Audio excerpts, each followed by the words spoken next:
আসসালামু আলাইকুম। আশা করছি যে যার অবস্থান থেকে সুস্থ ভালো আছেন। আলহামদুলিল্লাহ আমরাও বেশ ভালো আছি। এটা আতা ফল গাছ, অনেকে নোনা ফল গাছও বলেন। গতবার প্রথম একটা ধরেছিল, ভীষণ মিষ্টি। এবার অনেক ফুল এসেছিল, ভেবেছিলাম অনেকগুলো ধরবে, এবার একটাও ধরেনি। আতা ফল গাছ এবং পেঁপে গাছের মাঝখানে আমাদের আকাশের অ্যান্টিনা কিছুটা ঝামেলা করছিল, ঠিক করতে এসে ওরা আমার এই বড় পেঁপেটা ফেলে দিয়েছে। পেঁপে গাছটাকে অনেক যত্ন করেছিলাম এই পেঁপেটা পাকাবো বলে, তার আগেই ওরা পেঁপেটা ফেলে দিল। ভীষণ মন খারাপ হয়েছে। সেই মন খারাপ নিয়ে পেঁপেটাকে ঠিক এইভাবে কেটে নিয়েছি। আমন্ত্রণ জানাচ্ছি দিলরুবার হেসেলে, অনুরোধ করব লাইক দিয়ে আজকে রেসিপিটি কন্টিনিউ করবেন।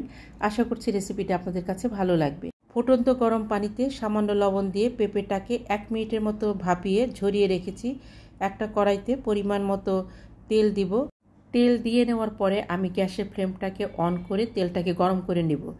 এই কড়াইটা খুব দ্রুত পুড়ে যায়, কাজেই আমি তেল দেওয়ার পরে গ্যাসের ফ্লেমটাকে অন করেছি।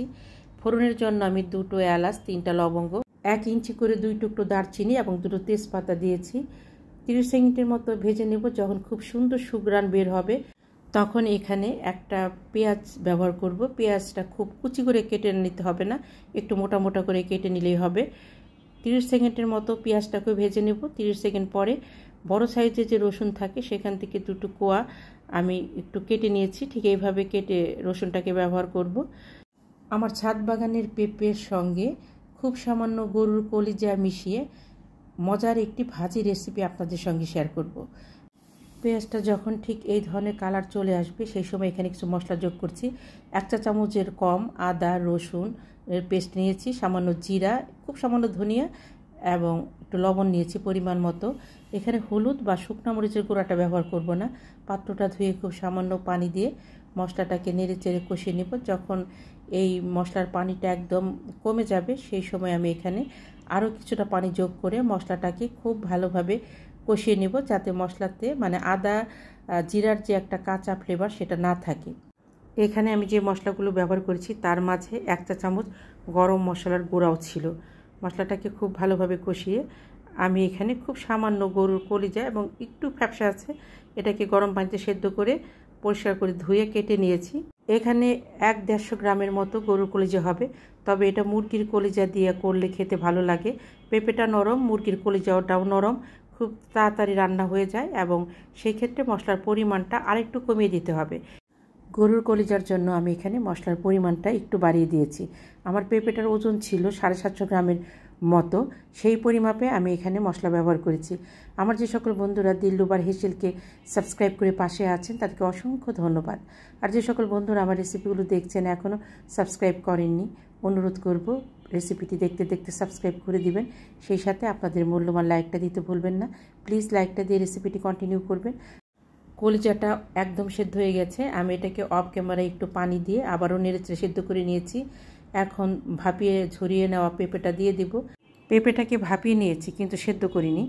পেঁপে রান্না করতে কিন্তু এমনি সময় কম লাগে, তার ভেতরে এটা তো একদমই ফ্রেশ পেঁপে, সেদ্ধ হতে সময় লাগবে না। আমি মশলার সঙ্গে ভালোভাবে পেঁপেটাকে নেড়েচেড়ে মিশিয়ে নেব। আমি এখন গ্যাসের ফ্লেমটাকে একটু বাড়িয়ে দিয়েছি। খুব ভালোভাবে মিশিয়ে আমি এখানে 1 কাপের মতো পানি দেব, নেড়েচেড়ে ঢেকে দিব। তার আগে আমি এখানে কিছু ফ্রেশ কাঁচামরিচ ব্যবহার করব, পরিমাণে খুব একটা বেশি না। এই ভাজিটা ঝাল ঝাল না, একটু মিষ্টি মিষ্টি হলে খেতে ভালো লাগে। এই ভাজিতে আদা, 3টা লবঙ্গ এবং নামিয়ে নেওয়ার আগ মুহূর্তে কিছু সাদা গোলমরিচের গুঁড়া ব্যবহার করব, সেখান থেকে কিছুটা ঝাল পাবো। ফিরে এলাম একদম ভাজিটা হয়ে যাওয়ার পরে। আমার ভাজিটা কিন্তু হয়ে গেছে, কলিজা সেদ্ধ হয়ে গেছে, পেঁপে সেদ্ধ হয়ে গেছে। উঁচু 1 চামচ কর্নফ্লাওয়ার, 1 চামচ গুঁড়ার দুধ, 1 চা চামচ চিনি আমি পানিতে মিশিয়ে রেখেছি। খুব সামান্য টেস্টিং সল্ট দিয়েছি এখানে, ইচ্ছে করলে আপনারা স্কিপ করতে পারেন। এটাকে খুব ভালোভাবে মিশিয়ে পেঁপে ভাজিতে দিয়ে দিব, নেড়ে চেড়ে 3 মিনিটের মতো রান্না করব। এখন আর এই ভাজিটাকে ঢেকে দেব না, অনবরত নেড়ে নেব। কর্নফ্লাওয়ার দিলে কিন্তু ঘন হয়, নিচে লেগে যেতে পারে। আর যদি কোনোভাবে লেগে যায় ভাজিটা খেতে একদম বাজে লাগবে। আমার অনেক প্রিয় প্রিয় দাদা দিদি ভাই বোন বন্ধু যারা প্রতিনিয়ত আমার রেসিপিগুলো দেখে অনেক সুন্দর সুন্দর কমেন্ট করছেন, আমার পাশে থাকছেন, আমি তাদের প্রতি ভীষণভাবে কৃতজ্ঞ। প্লিজ এভাবে পাশে থাকবেন। সেই সাথে আমার অনেক বন্ধু আছেন যারা আমাকে বন্ধু করতে চাচ্ছেন, প্লিজ কমিউনিটিতে নক করবেন এবং বেশ কিছুটা সময় অপেক্ষায় থাকবেন। আমি কিন্তু বেশ সময় নিয়ে আপনাদেরকে ব্যাগ দিই, কাজেই অপেক্ষায় থাকবেন। যদি ভুলে যাই কমিউনিটিতে ছোট্ট একটি নোট রাখবে। এখানে আমি 10-12টার মতো হোয়াইট পেপার একটু থেতো করে দিয়েছি। এই হোয়াইট পেপারটা নামিয়ে নেওয়ার আগ মুহূর্তে দিতে হবে, এতে খুব সুন্দর একটি ফ্লেভার যোগ হবে।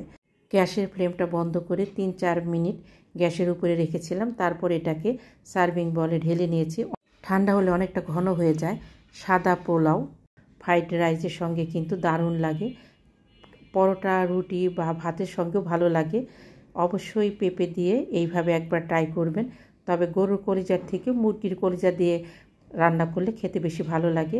এখানে একটু হলদে হলদে লাগছে ক্যামেরার জন্যে, এটা কিন্তু আসলে এত হলদে নয়, সাদা সাদা হয়েছিল। আজ এই পর্যন্তই। আপনাদের প্রত্যেকের সুস্বাস্থ্য কামনা করে বিদায় নিচ্ছি। নিজে ভালো থাকবেন, অন্যকে ভালো রাখবেন। আল্লাহ হাফেজ।